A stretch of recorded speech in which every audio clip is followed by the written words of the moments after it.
Welcome back to this week's edition of the AGV45 podcast. This week's Parshas, Tetzave, Mir Hashem, we should all be zoiche through this vart, to seek, to explore, to comb through the verses of this week's Torah portion about the Mishkan, to look for that inner meaning, to look for the deeper level, the deeper vart that's hidden behind these psukim, and to find the geschmack in all the different dimensions of the Mishkan. I'd like to focus on the sixth aliyah. The sixth aliyah begins with a certain practice that was done inside of the Mishkan. Parshas pasuk lamed ches through mem vav enumerates and describes the exact way that the carbon tamid was brought. The carbon tamid is brought once in the morning and once at nighttime. It had to be brought every single day. Hence the name Tamid, which according to Google Translate means consistent. It means always. It means constantly. It means continuously. That's what Tamid means. Twice daily. If you look at Rashi seems to be bothered by perhaps what's quite obvious and apparent already as a sort of contradiction. As Tamid means consistently, then how can you bring a carbon consistently? You can only bring it once. Or at least one would think. So Rashi tells us, Kol Laila V'Laila, every single night that they would bring it, and I'm assuming also every single day, because it had to be brought twice daily. Karu Tamud. That's called Tamid. Doing something consistently, daily, is considered Tamid. And it's an interesting concept, because this is a Chiddush to us. I would have thought that Tamid means always, means constantly. Rashi tells us Tamid can mean daily. I'd like to pose a strong question, but I first want to preface it with perhaps the most astonishing, perplexing, and dumbfounding medrash that I've seen in the longest time. It is brought in the Hakdama of the Sefer Ein Yaakov, and if you explore all the different Torah sources and Torah Anytime, I'm sure they would all talk about this because it needs pshat. The Sefer Ein Yaakov tells us that there was a machlokas between three Amoraim. Which pasuk in the Torah is the most inclusive?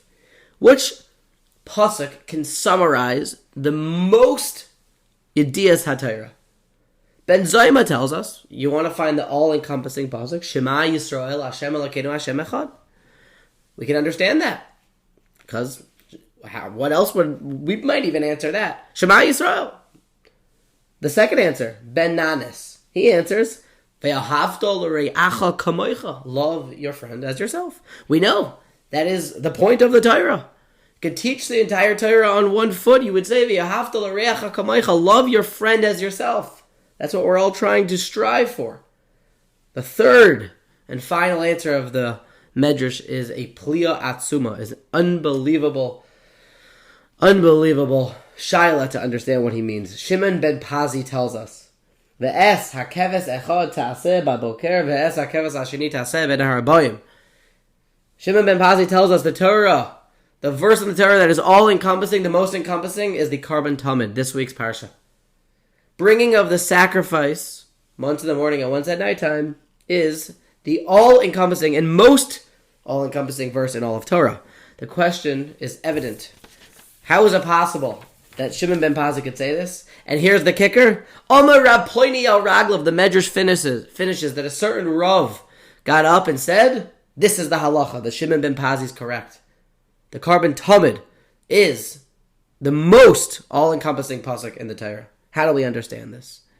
The Vart is already bursting forth. As we see here, the necessity and the obligatory midah that we all need to have called consistency, called temidus.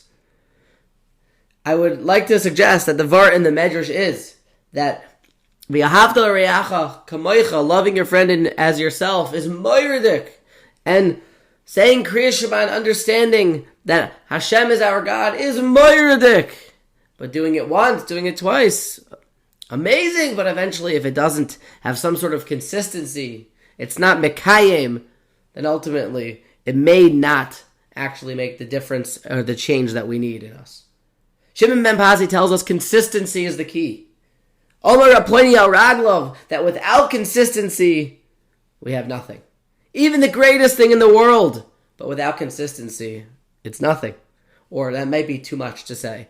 Without consistency, it's still lacking. The Carbon Talmud teaches us this every single day. Brings to mind the famous Gemara of Rabbi Akiva. Rabbi Akiva was walking. He was a 40-year-old ignoramus, and he saw water dropping on top of the rock. We know the story, and he said, if water can make a hole in the rock, then I too can study Torah, because Torah can penetrate and make a hole in my head. And he committed his life to Torah and became the great Rabbi Akiva.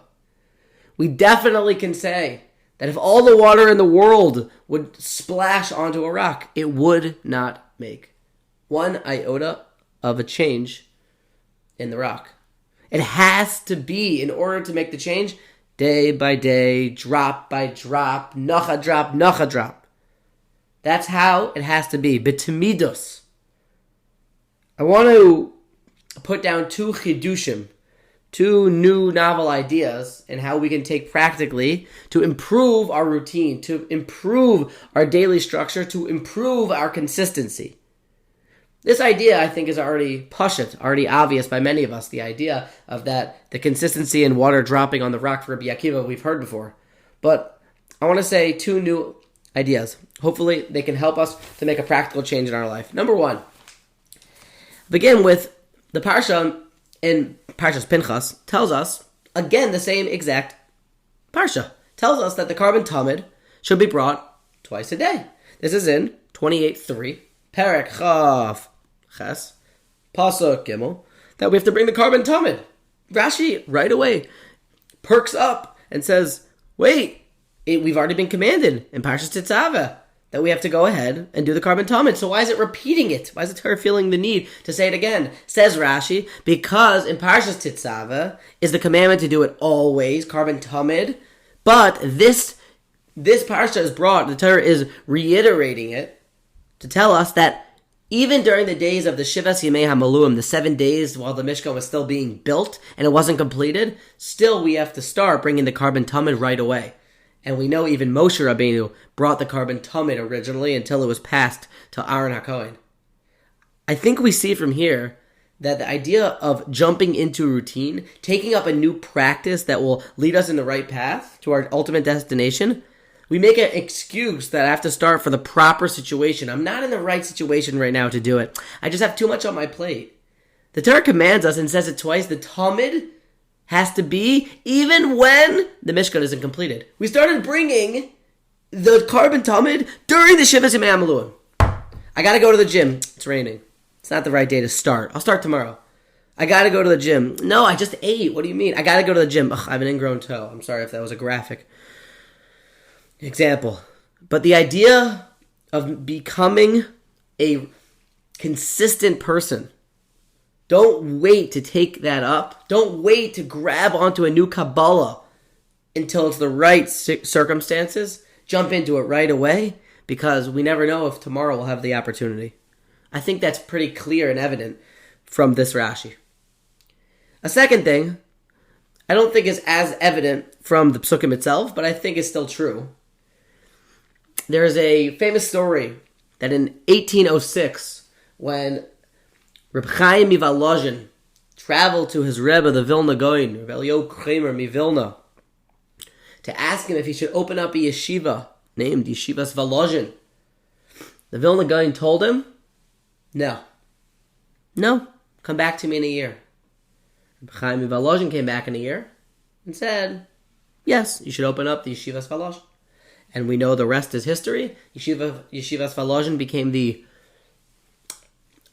mother of all yeshivas, the guiding light for all how yeshivas run even today. And Reb Chaim Volozhin asked his Rebbe, how come you said yes now? But last year you weren't on board. You didn't want me to start it. And the Vilna Gaon said, I'm paraphrasing, this is how the story goes, that I saw that you were coming with a little bit of excitement, with a little bit of pump. And if you come with pump, when the pump fizzles out, sometimes the results fizzle out. Wait a year. Let it calm down. Let the idea, kind of bounce around. Let the excitement, not the excitement, maybe that's the wrong word, the pump leave. And then take it up with a real Kabbalah, with a real commitment. even when that feeling is not there and gone, you still have that commitment. This also could be a help, to LS for us and our temidus, our consistency. If we do things on pump, we do things on a certain element of like, let's go, we're excited, we got to get it done. Sometimes when we lose that pump, we even lose our results.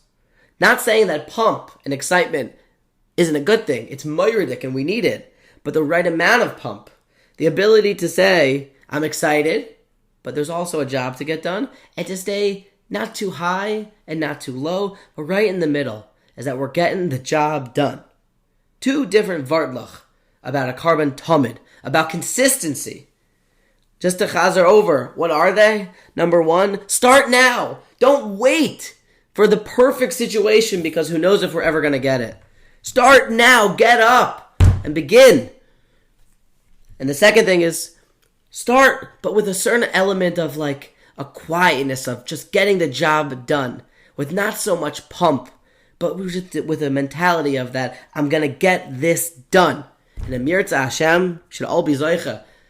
That Omar Raploini al Raglav, the carbon tamid, is the most all-encompassing verse in the Torah.